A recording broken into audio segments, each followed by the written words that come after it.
Hello and welcome to Dexter's classes. मैं हूं जसबी। Friends, बात करेंगे हम यहां पर विज़ाग गैस लीक त्रासदी की कि यहां पर जो विज़ाग विशाखापट्टनम में आंध्र प्रदेश के प्रमुख शहर विशाखापट्टनम के विज़ाग नामक स्थान पर एक बहुत बड़ी गैस लीक होने से बड़ी संख्या में लोग प्रभावित हुए हैं और कहा जा रहा है कि यहाँ पर 11 लोगों की यहाँ पर मौत होगी। और ये जो संयंत्र है वो है विज़ाग नामक जगह पर पॉलीमर्स संयंत्र है जहाँ पर स्टाइलिन नाम की गैस रिसा हुआ। और कहा जा इसी प्रकार की यदि हम बात करें तो 2 दिसंबर और 3 दिसंबर की मध्य रात्रि को 1984 में भी इसी प्रकार की एक यूनियन कार्बाइड फैक्ट्री के अंदर मिथाइल आइसोसाइनाइड में जो गैस का रिसाव हुआ था उससे सैकड़ों लोगों की मौत हो गई थी। तो लोग उसी से कंपेयर कर रहे हैं कि यह भी उसी प्रकार का एक रिसाव, और इसमें क्या है कि स्टाइलिन गैस का रिसाव हुआ। तो फ्रेंड्स, हम यहाँ पर डिटेल से डिस्कस करेंगे इस विषय के ऊपर कि ये गैस क्या है और इसका क्या प्रभाव पड़ेगा, और वर्ल्ड मीडिया के द्वारा इतना क्यों इसको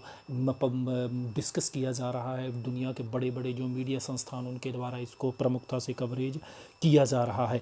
तो अब यहाँ पर पहले हम बात कर लेते हैं कि जो विशाखापट्टनम के अंदर गैस लीक हुई है इसे विज़ाग गैस लीक कहा जाता है। क्यों? क्योंकि चाहे आप विशाखापट्टनम कह लीजिए, विजाग कह लीजिए, क्योंकि विजाग विशाखापट्टनम में भी जगह है जहाँ पर ये संयंत्र पॉलीमर्स संयंत्र लगा हुआ है। एलजी बोलते हैं इसको, एलजी पॉलीमर्स जो इंडस्ट्री लगी है दुनिया की एक 10वीं बड़ी केमिकल फैक्ट्री है। तो इसे हम बात करेंगे डिटेल से, तो बने रहिएगा फ्रेंड्स पूरे वीडियो में। वीडियो पूरा सुनिएगा, सुनने के बाद वीडियो कैसा लगा हम अपडेट अवश्य दीजिएगा, और चैनल सब्सक्राइब नहीं किया तो चैनल को भी सब्सक्राइब अवश्य कर लीजिएगा। तो अब यहाँ पर ये तो क्लियर हो गया कि भी कि जो पॉलीमर्स फैक्ट्री के अंदर जो गैस रिसीव हुई है, रिसाव हुआ है गैस का, और इसमें 11 लोगों की मौत होगी। वो गैस का नाम है स्टायरीन गैस। और यदि हम स्टायरीन गैस की हम बात करें, ये कहा जाता है कि बहुत ही खतरनाक गैस है।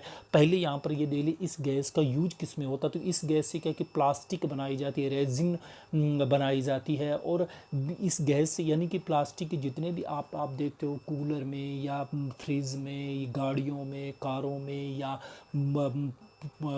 पॉलीथीन की थैलियों में, प्लास्टिक में, तो इनमें तमाम तरह के जितने भी अप्लायंस बनते हैं, जितने भी प्रोडक्ट्स बनते हैं, उनके अंदर इनका प्रयोग किया जा इस गैस के द्वारा ही उनका बनाया जाता है। अब यदि हम इस गैस की बात करें तो ये एक रंगहीन गैस है, और कहा जाता है कि इसमें मीठी मीठी सुगंध भी आती है। और यदि हम इसके खतरनाक की हम बात या प्रभाव की बात करें तो मनुष्य के प्रभाव में आने से, इस गैस के प्रभाव के आने से बॉडी पर रेसेस हो जाना, आंखों में जलन होना, आंतों पर प्रभाव पड़ना, या लंबे समय तक यदि आप कोई व्यक्ति उस गैस में रह जाता है तो उसका जो सेंट्रल नर्वस सिस्टम है वो कम्प्लीटली ब्लॉक हो जाता है, ख़राब हो जाता है। सिर दर्द, उल्टी, कमज़ोरी, डिप्रेशन, सुनने की क्षमता कम तो ना, इस तरह के लक्षण इसमें देखने को मिलते हैं इस गैस के प्रभाव में आने से।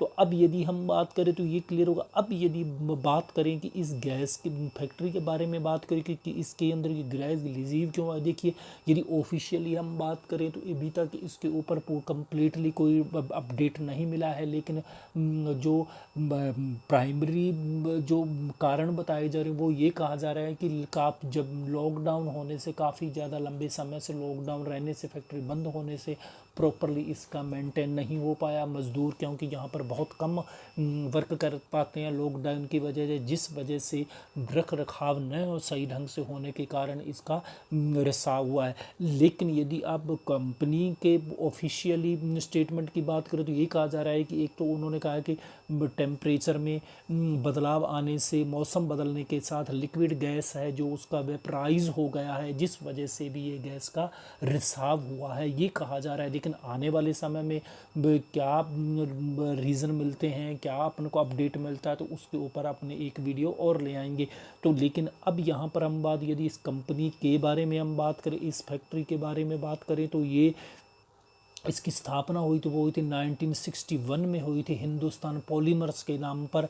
और पॉलीमर्स के नाम पर हुई थी इस एलजी पॉलीमर्स इंडस्ट्री की, जो आज के समय में इसको एलजी पॉलीमर्स इंडस्ट्री कहा जाता है, लेकिन इस 1961 में हिंदुस्तान पॉलीमर्स के नाम पर हुआ था। 1978 में यूबी ग्रुप के मैकडोवल्ड एंड को लिमिटेड के द्वारा क्या की कंपनी लिमिटेड के द्वारा इसका क्या कर लिया गया था, मर्ज कर दिया गया था इसमें। और फिर 1997 में दक्षिण कोरिया की एलजी केमिकल द्वारा इसका अधिग्रहण कर लिया गया और तब से इसका नाम हो गया एलजी पॉलीमर्स इंडस्ट्री। जो आज के समय में ये यहाँ इस प्लांट में पॉलीस्टाइन और एक्सपेंडेबल पॉलीस्टायरन नामक प्रोडक्ट्स बनाए जाते हैं, जो सभी प्रकार के पॉलीथीन या प्लास्टिक से संबंधित जितने भी अप्लायंस बनते हैं उनमें यूज किया जाता है।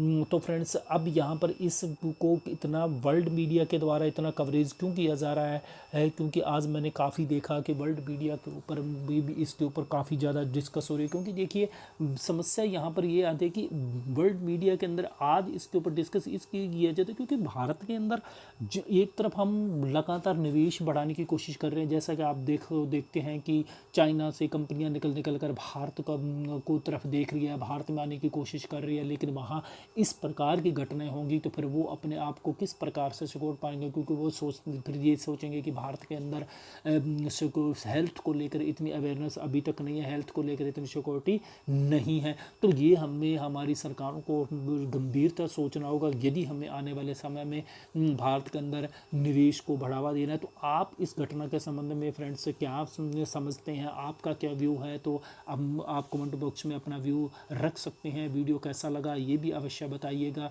और वीडियो सुनने के बाद यदि आपको पसंद आया तो चैनल को सब्सक्राइब करना अवश्य चैनल को सब्सक्राइब कीजिए। वीडियो सुनने के लिए बहुत बहुत धन्यवाद। मिलता हूँ एक और इसी प्रकार के वीडियो के साथ। धन्यवाद।